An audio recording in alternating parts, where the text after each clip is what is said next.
Halo, welcome back. Makasih udah klik video ini. Jadi seperti biasa, aku bakal bacain cerita drama online yang dikirim sama netizen di salah satu forum online namanya Reddit. Dan cerita hari ini, wah, ini salah satu yang paling bikin gregetan. Yuk, langsung aja kita masuk ke ceritanya. Sini, aku ceritain. Cerita pertama, pacarku 18 tahun kabur naik mobil waktu pertama kali lihat kursi rodaku. Aku perempuan 18 tahun dan pacarku laki-laki 18 tahun. Sudah bersama sejak Januari 2020. Dia selalu jadi pacar yang luar biasa atau mungkin dulu. Kami belum bertemu langsung sejak akhir tahun lalu karena pembatasan perjalanan dan protokol keselamatan. Pada Maret tahun ini, aku mengalami kecelakaan mobil yang membuatku lumpuh dan sekarang menggunakan kursi roda. Oh no.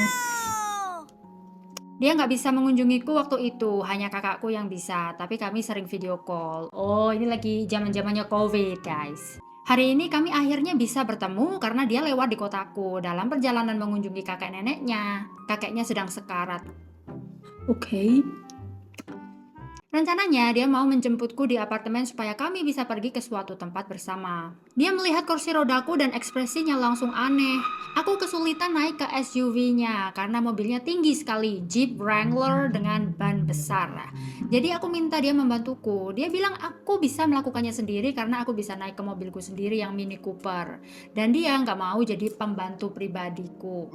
Padahal aku nggak pernah memperlakukannya seperti itu. Ini cuma satu permintaan tolong yang aku butuhkan. Lalu dia pergi naik mobil dan meninggalkanku. Oh, wah, keterlaluan ini pacarnya. Waduh, segitunya ya. Apa karena umur 18 tahun pemikirannya jadi belum sedewasa itu gitu ya. Aku nggak tahu harus merasa apa. Aku tahu dia lagi banyak tekanan. Kakeknya sekarat dan sepupunya yang cukup dekat dengannya juga baru saja meninggoy. Oh, oke. Mungkin karena itu juga ya.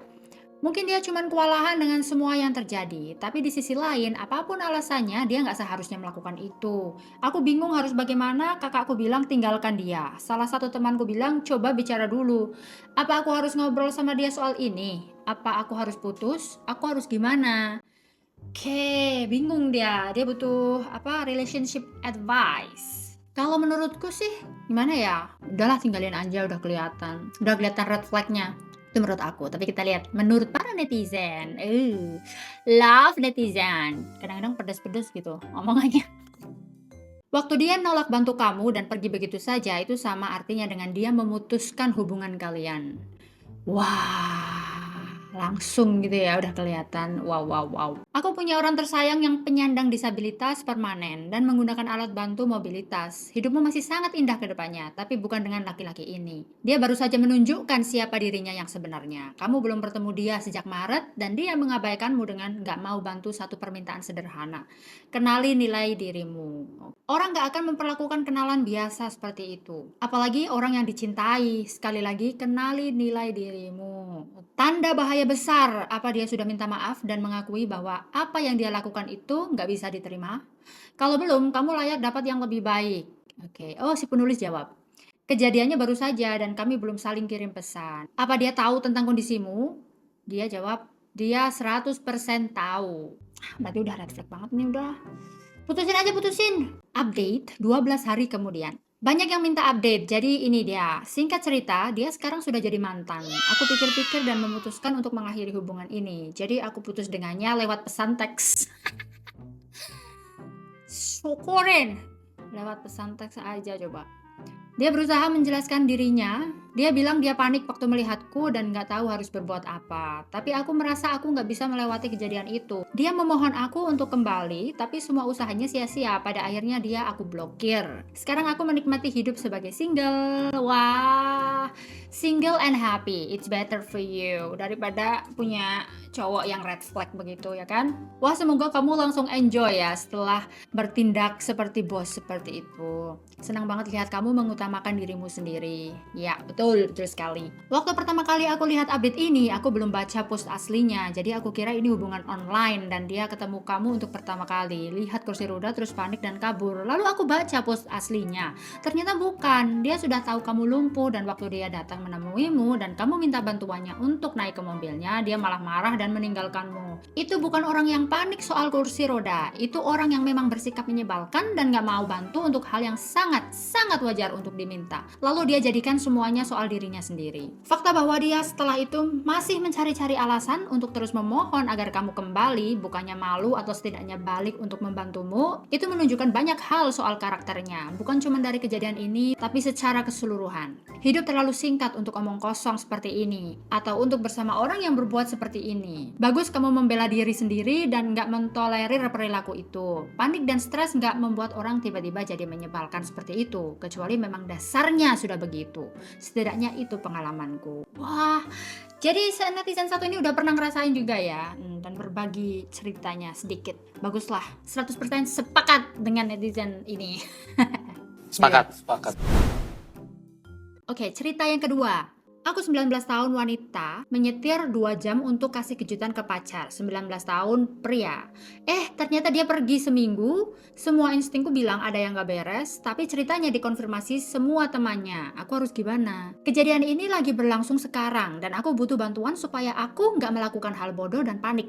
Jadi ini tahun pertama aku dan pacarku di kampus masing-masing. Kami sama-sama dari Flagstaff. Tapi aku kuliah di Universitas A dan dia di Universitas B, sekitar 2 jam perjalanan. Selama ini kami bergantian yang nyetir dan semuanya berjalan lancar. Kuliahku besok dibatalkan, jadi aku pikir seru kalau aku pergi ke Victoria's Secret, beli lilin aromaterapi dan lotion pijat, lalu kasih dia kejutan malam ini.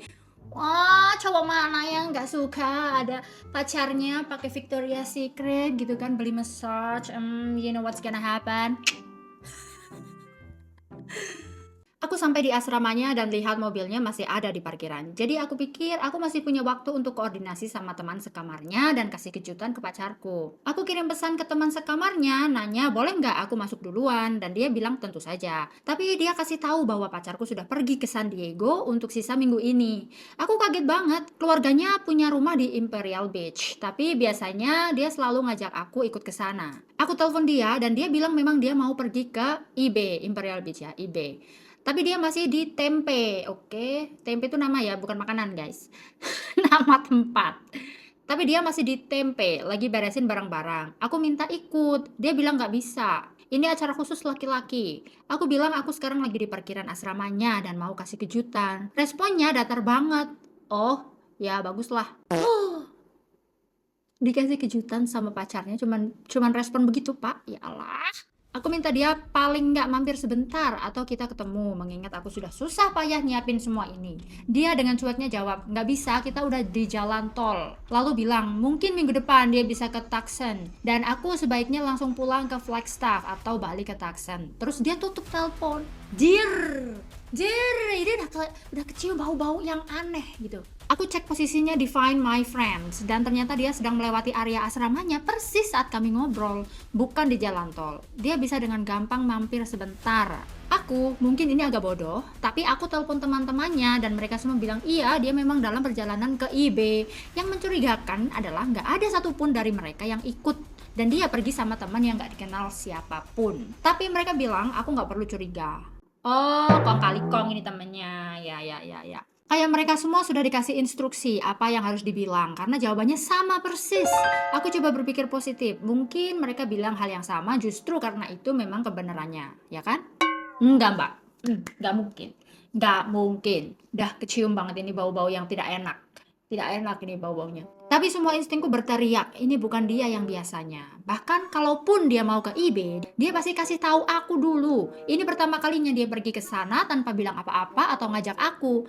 Mungkin aku cuman pacar muda yang paranoid, tapi sesuatu terasa nggak beres. Aku bingung dan sakit hati. Aku harus bagaimana? Oke, ada editan. Aku minum obat tidur, punya temanku biar bisa tidur, dan ternyata postingan ini meledak semalam. Karena masih banyak yang komentar, aku mau update sedikit. Dia nggak angkat satupun dari teleponku. Aku aku rasa aku telepon 3 kali. Dia sempat kirim pesan malam itu, bilang selamat malam dan bilang dia sayang aku. Dia bilang mau surfing besok, tapi di pantai IB lagi ditutup karena masalah limbah. Jadi dia bakal di dalam mobil dan mungkin susah dihubungi. Mungkin itu tanda-tanda bagus dan aku memang terlalu paranoid, tapi entah kenapa perutku masih bilang ada yang gak beres. Aku cuma mau duduk diam, nangis, dan coba gak gila-gilaan dengan nonton TikTok. Oke. Menurutku ya, insting wanita itu sangat kuat ya. Buat laki-laki, kalau kamu mau bohong gimana pun ya, pacar-pacarmu pasti udah cium-cium baunya walaupun diem-diem baik. Sekarang menurut para netizen, oke, dia kemungkinan besar lagi selingkuh. Kalau dia lagi lewat di depan asrama dan gak mau mampir, itu karena dia gak mau kamu lihat siapa yang ada di mobilnya. Nada bicaranya yang cuek itu ditujukan untuk orang yang ada bersamanya.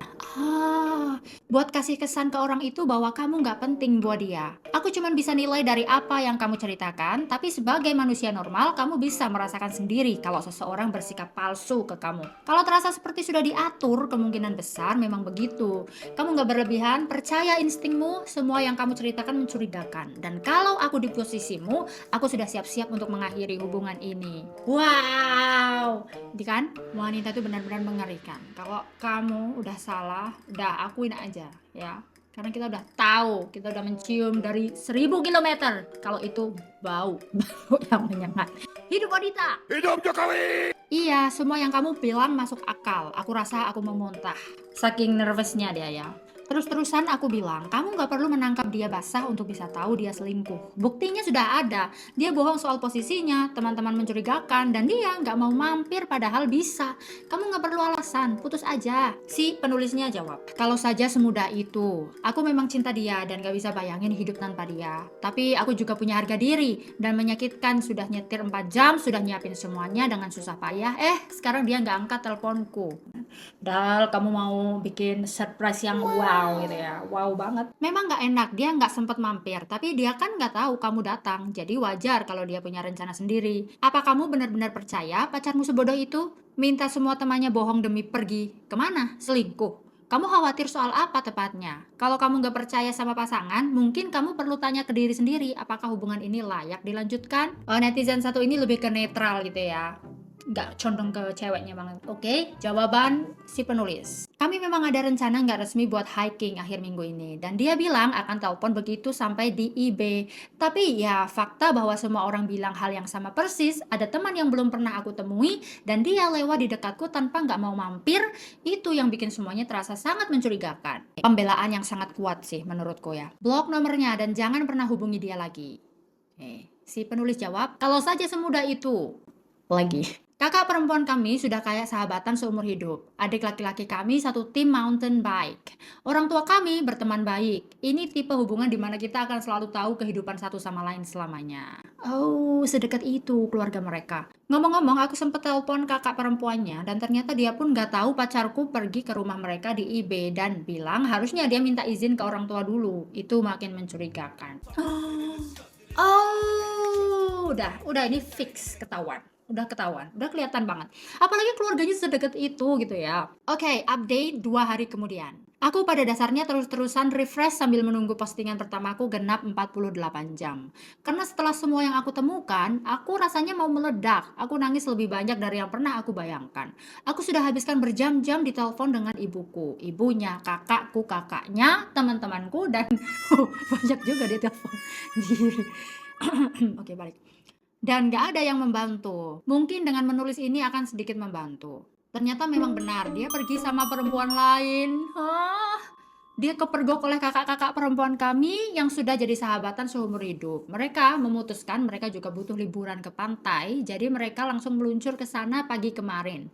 Mereka tiba-tiba muncul di rumah dan ternyata benar, dia ada di sana bersama seorang perempuan. Mereka tidur di kamar terpisah dan dia bilang ke kakak-kakak kami dan ke aku sudah berkali-kali, bahwa mereka cuman teman yang sama-sama suka surfing. Aku benar-benar nggak tahu apakah dia tidur bersama perempuan itu atau tidak. Dia bilang tidak akan pernah melakukan itu lagi, tapi yang jelas dia berbohong kepada aku, dan itu sesuatu yang belum pernah dia lakukan sebelumnya. Dia bilang alasan dia nggak cerita karena dia tahu aku bakal panik. Orang kelihatan udah ketangkep basah, masih aja ngeles ya kan. Dan dia benar, aku pasti akan cemburu, marah, bertengkar, dan bersikap seperti anak kecil. Dan akhirnya dia yang ngalah ke aku. Aku memang gak pantas dibohongi, tapi dia juga gak pantas diperlakukan seperti itu terus-menerus. Jadi aku putus dengannya demi kebaikan kami berdua. Kami sudah saling kenal selamanya, keluarganya seperti keluargaku sendiri. Kami sudah bersama sejak umur 14 tahun. Aku mencintainya dengan sepenuh hati, tapi kejadian ini membuktikan bahwa kami sudah masuk ke dalam pola hubungan yang gak sehat. Dia merasa perlu berbohong ke aku dan itu menyedihkan. Instingku bilang dia memang tidur bersama perempuan itu. Meskipun dia janji nggak akan pacaran sama perempuan itu sekarang, itu sudah bukan urusanku lagi. Kami nggak akan pernah benar-benar keluar dari kehidupan satu sama lain, jadi aku akan tahu semua yang dia lakukan. Dan aku merasa memuntah memikirkan dia bersama perempuan lain dan rasa sakitnya kalau aku mendengar kabar itu suatu hari. Aku sakit hati seperti yang belum pernah aku rasakan sebelumnya, tapi aku tahu ini keputusan yang benar. Mungkin kalau kami sama-sama sudah lebih dewasa setelah kuliah, kami bisa coba lagi. Tapi sekarang ini waktunya aku nangis dulu, lalu melanjutkan hidup sebaik yang aku bisa. Banyak yang minta update, jadi ini dia. Oke, menurut aku ya, ini kayaknya putus cinta pertama kali. Karena dia udah kenal sama cowoknya sejak umur 14 tahun gitu ya, sejak masih remaja itu. Dan ini baru putus sekarang. Ya pasti sakit hati lah. Ini baru belajar ngerasain putus cinta. Tapi aku rada agak-agak gimana gitu. Soalnya dia bilang mungkin kalau aku sudah lebih dewasa dan masuk kuliah, mungkin kita akan mencobanya lagi. Halo, kamu mau mencobanya lagi ke orang yang udah gituin kamu? Kayaknya kalau orang seperti itu nggak akan berubah deh. But anyway, kita lihat netizen komentar. Kakakmu bilang nggak ke perempuan itu bahwa pacarmu punya pacar setelah ketemu di sana? Penulisnya jawab, kata mereka perempuan itu cuma diam, kayak nggak tahu mau ngomong apa. Kakak-kakak kami nggak mau melibatkan dia, jadi mereka bersikap sopan tapi nggak banyak bicara ke dia. Oh, oke. Kasihan perempuan itu juga perlu tahu bahwa dia itu orang yang nggak bisa dipercaya. Aku juga penasaran, dia ngapain waktu aku dan pacarku lagi bertengkar. Aku kasihan sama dia. Pacarku sampai nangis, jadi pasti suasananya canggung banget buat dia. Iya, kalau misalnya lagi sama cewek lain terus dia nangis gitu ya. Aduh, nggak kebayang gimana canggungnya. Kalau dia teman surfingnya dan kalian berdua kuliah di Arizona, berarti perempuan itu sudah pernah ke sana sebelumnya. Gak ada orang Arizona yang punya teman surfing. Arizona itu negara bagian yang gak ada lautnya, dan jarang banget orang dari sana yang bisa surfing. Penulisnya jawab, kami berdua tumbuh besar dengan surfing dan sering pergi ke pantai di rumah keluarganya di Imperial Beach. Oh, tapi dia nggak nyinggung sama sekali tentang ini ya, ceweknya yang dari Arizona. Ya sih, itu agak sus juga ya. Suspicious.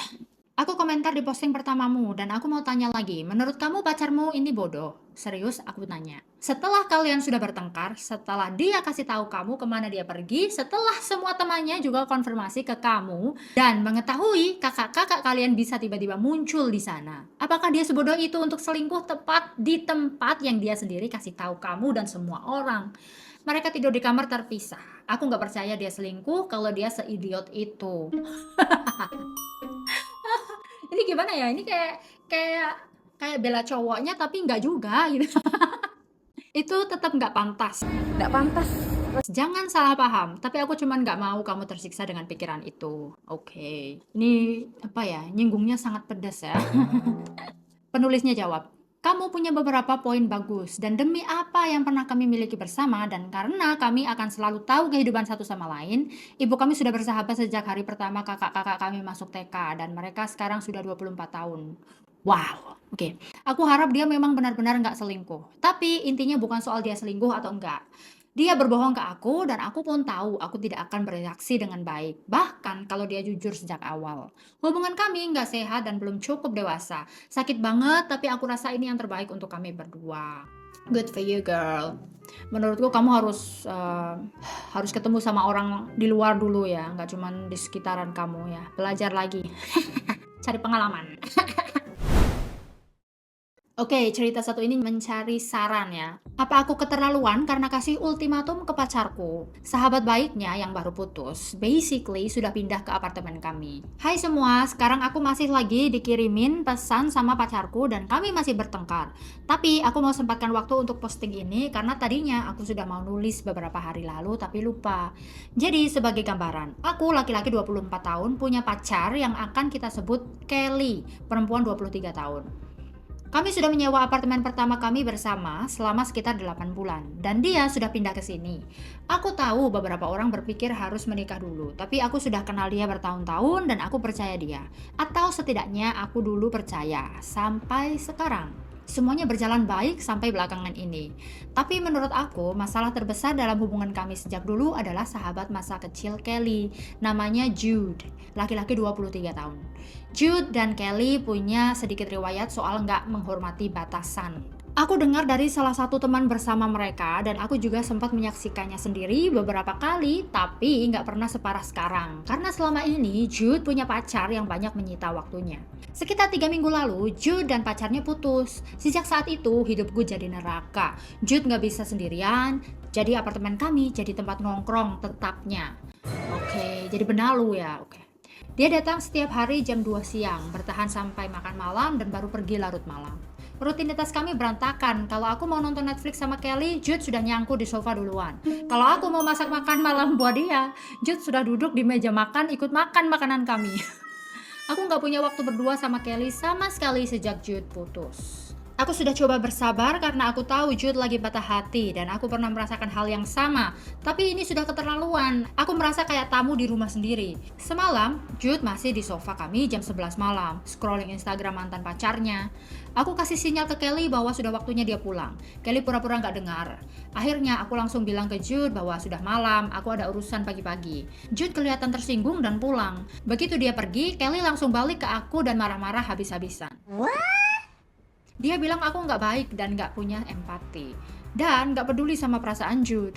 Aku bilang ada bedanya antara mendukung teman dan membiarkan dia menguasai hubungan dan ruang pribadi kita. Aku bayar setengah sewa untuk tinggal bersama dia, bukan untuk punya teman sekamar ketiga. Pertengkaran makin parah, akhirnya aku bilang ke Kelly bahwa dia harus pasang batasan dengan Jude. Atau aku yang akan melarang dia masuk apartemen. Kelly lalu menyebutku toksik. Pagi ini aku tiba-tiba dimasukkan ke grup chatnya. Teman-temannya pada nyerang aku, bilang aku pasangan yang buruk sekali, dingin, dan gak berperasaan. Wah, pengecut sekali si Kelly ini. Gak ada yang membela aku kecuali orang tua aku dan teman-temanku sendiri yang gak kenal Kelly. Tapi aku merasa kalau apa yang aku lakukan itu wajar. Karena siapa yang mau ada orang yang numpang dan ikut campur kehidupannya hampir sebulan penuh kayak gini. Aku merasa kayak orang gila. Aku rasa aku gak minta yang aneh-aneh. Cuman beberapa hari di mana rumahku terasa seperti rumahku sendiri. Bisa berdua sama pacarku. Gimana menurut kalian? Apa aku keterlaluan? Update di hari yang sama. Hai semuanya, jujur aku gak nyangka bakal update secepat ini. Tapi baru sekitar 12 jam sekitar postingan pertamaku dan segalanya sudah meledak. Aku habiskan sebagian besar hari ini di luar apartemen. Aku butuh kalian yang mengonfirmasi bahwa Jude bukan sekedar pengganggu di hubungan kami, tapi sudah jadi pengganti pasangan buat Kelly. Karena tanpa dia, Kelly nggak bisa merasa aman dengan dirinya sendiri, dan kalian benar 1000%. Jadi, semalam setelah aku keluar dari apartemen, Kelly banjir kirimin aku pesan, siklus nangis selalu marah-marah. Bilang aku kabur di tengah percakapan penting. Aku nggak balas satupun pesannya dan memberi diri sendiri ruang untuk tenang. Rupanya karena aku nggak merespon, Jude ikut-ikutan. Sekitar 30 menit lalu aku dapat pesan panjang darinya. Entah dari mana dia dapat nomorku. Jelas dikasih Kelly setelah aku pergi. Isinya kurang lebih, bro, aku tahu kamu kesal, tapi kabur ninggalin Kelly itu rendah. Dia nangis jadi-jadinya gara-gara ultimatum toksik kamu. Aku cuman di sini di sofanya demi keamanan dia karena dia berantakan banget sekarang. Kamu harus balik ke apartemen dan minta maaf ke dia karena udah marah-marahin cara dia support aku. Kalau kamu nggak bisa support pasangan waktu keadaan susah, berarti kamu belum siap untuk hubungan orang dewasa. What the fuck? Ngapain dia ikut-ikutan? Ih, nyebelin banget kalau udah ada orang ketiga yang ikut campur masalah pribadi gini ya. Sebel aku sama si Jude ini. Sama dua-duanya deh, udahlah, tinggalin aja. Belum segmennya untuk komentar. Pertama, ini jelas membuktikan bahwa Kelly langsung cerita semua detail pertengkaran pribadi kami ke Jude. Kedua, keberanian laki-laki ini yang gak bayar 1 sen pun di apartemen kami untuk menyuruhku minta maaf ke pacarku karena aku gak mau diperlakukan kayak orang bodoh. Itu yang bikin kesabaranku habis. Yalah, bener banget. Aku gak buang waktu untuk balas dia. Aku screenshot pesannya dan kirim ke Kelly dengan tulisan, fakta bahwa teman blow on kamu merasa berhak untuk bicara apapun tentang hubungan kita, rumah kita, atau batas-batasku membuatku semakin kuat untuk membuat keputusan ini. Aku sudah bilang, Jude makin masuk ke dalam hubungan kita, dan responmu adalah minta dia balik untuk menghiburmu setelah aku pergi. Kamu perlu tahu bahwa kontrak sewa ini atas nama aku seorang, dan aku nggak akan kemana-mana dari rumahku sendiri. Aku minta kamu segera bereskan barang-barangmu dan keluarkan semua barang kamu dan Jude dari apartemenku. Dia sepertinya sangat betah di sekitarmu. Aku yakin dia senang bantu kamu pindah ke tempatnya. Diusir. Oke. Semuanya langsung meledak. Kelly terus-terusan menelponku dan waktu akhirnya aku angkat, dia menangis histeris. Dia ngotot, dia nggak tahu Jude bakal kirim pesan ke aku bahwa dia cuma curhat ke Jude karena merasa kesepian. Dan dia sudah langsung menyuruh Jude pergi begitu dia lihat pesan itu. Dia memohon dan bilang dia akan melarang Jude masuk ke apartemen selamanya kalau itu yang diperlukan untuk memperbaiki semuanya.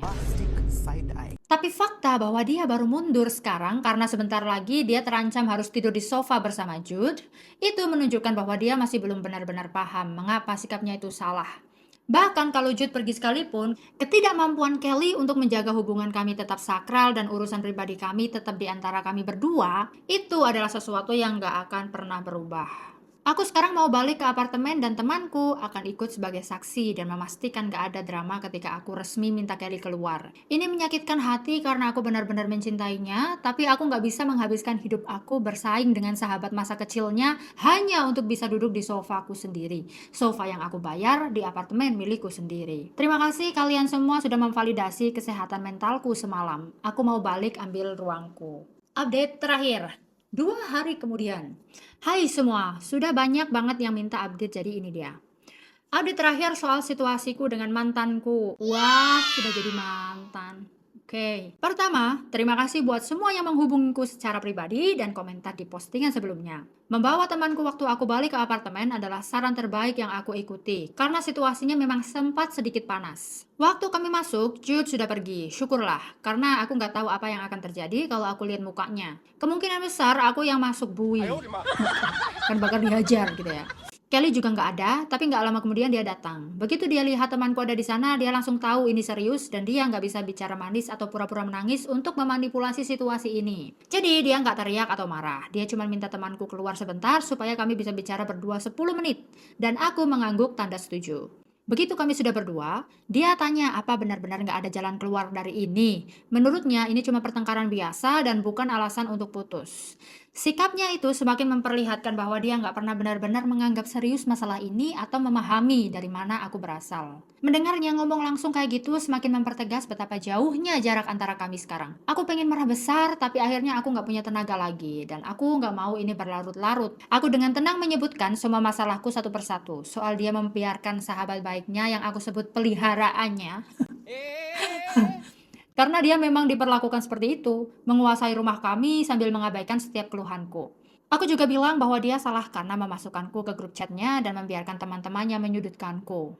Itu sama sekali bukan urusan mereka. Dan terakhir, di pertengkaran terakhir kami, dia sekali lagi nggak menghormati aku dengan mengundang Jude kembali dan membiarkan Jude kirim pesan dan bicara merendahkan ke aku. Jadi dia hitung satu persatu kesalahan Kelly itu apa ya. Dan ya biar dia ngerti gitu. Dia di next relationship-nya itu bakal lebih dewasa gitu ya.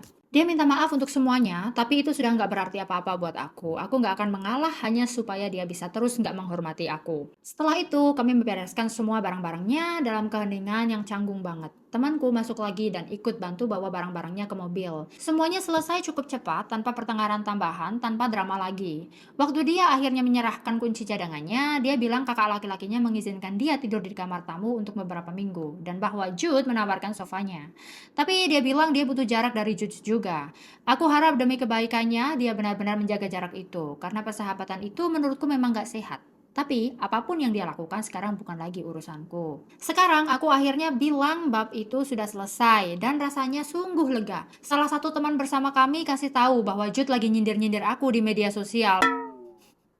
Tapi aku benar-benar gak peduli. Buat aku, dia cuma parasit yang coba merusak hidupku dan gagal. Aku gak perlu lagi memikirkan dia dan aku gak akan memikirkannya. Bohong kalau aku bilang aku gak memikirkan Kelly atau gak kangen versi dia waktu kami baru pertama pacaran. Tapi perasaan yang aku punya sekarang adalah kedamaian. Aku bisa masuk ke dapur tanpa nabrak orang ketiga, aku bisa nonton film tanpa dengar orang mengeluh soal mantannya, aku punya rumahku kembali. Wah. Sekali lagi, aku sangat berterima kasih kepada semua orang yang mendukungku sepanjang situasi ini dan aku harap kalian semua jaga diri. Kalau kamu perlu, lakukan apa yang aku lakukan, singkirkan pasangan yang gak sehat dari hidupmu. Jangan biarkan siapapun menginjak-injak kamu. Utamakan dirimu sendiri. Yes! I like it. I like the story. Well, good for you. You love yourself. Itu intinya ya. Aku suka story yang happy ending. Apalagi soal mencintai diri sendiri ya. Karena aku sendiri dulu tidak mencintai diriku sendiri. Dan aku sangat people pleasure ya. Now I don't give up. And anyway, udah minum dulu dah. Anyway, gimana tadi cerita dramanya? Spicy kan?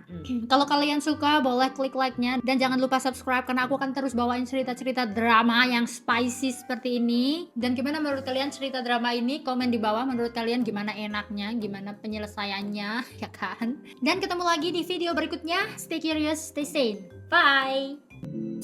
Besok datang lagi ya. Dan membi. Aku 9 blah. Aku mungkin untuk bicara apapun tentang hubungan kami. Bla bla. Pengganggu di